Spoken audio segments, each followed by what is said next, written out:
मोहन ईंट भट्टे के मजदूरों को पगार दे रहा था। तभी अचानक उसकी नजर एक औरत पर पड़ी। औरत का चेहरा राधा से मिलता था।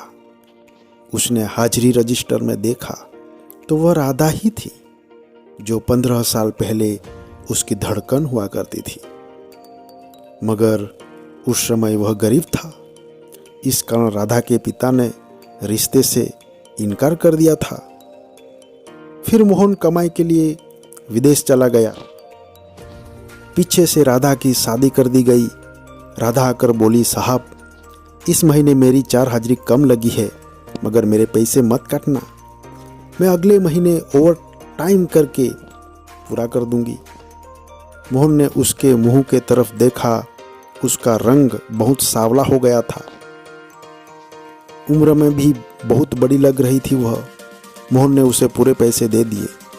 उसने मोहन को नहीं पहुंचाना और चली गई। यह ईंट भट्टा मोहन ने 1 महीने पहले ही खरीदा था और वह इस गांव में नया था। फिर भी वह खोजता पूछता शाम को राधा के घर पहुंच गया। उसने गांव वालों से पता चला कि राधा का पति जुआ खेलता था, नशे का आदी था, 2 साल पहले मर गया। एक छप्पर में राधा रोटियां बना रही थी। उसके पास 2 मैले कुचेले बच्चे बैठे थे। वह मोहन को देखते ही खड़ी हो गई और बोली, साहब आप? मोहन बोला, मैं कोई साहब वाब नहीं हूँ राधा, गौर से देखो, मैं तुम्हारा वही मोहन हूँ। सारे पैसे तुम्हारे लिए कमाए, तुम तो मिली नहीं तो शादी भी नहीं की। चलो मैं तुम्हें लेने आया हूँ। राधा काफ़ी देर तक तो देखती ही रही, फिर मोहन के गले लिपट गई और फुट फुट कर रोने लगी। कुछ देर संभलने के बाद उसने कहा कि साहब, अब मैं आपकी वो राधा नहीं जिसे आप प्रेम करते थे।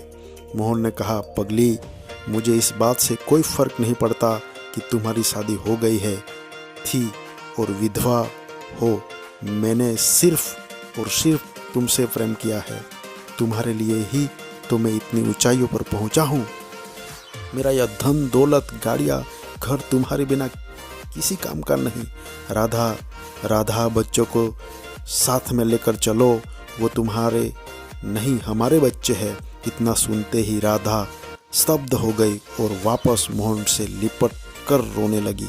मोहन उन सभी को लेकर चला गया और वह सब खुशी से रहने लगे। निष्कर्ष यह है, कभी कभी माता पिता का फैसला गलत भी होता है और थोड़े लालच में आकर लड़कियां भी प्रेम को ठुकरा कर किसी और के साथ घर बसा लेती है। लेकिन कहते हैं ना, दुनिया गोल है, किसी के साथ किया गया छल बाद में घातक परिणाम देता है। धन्यवाद।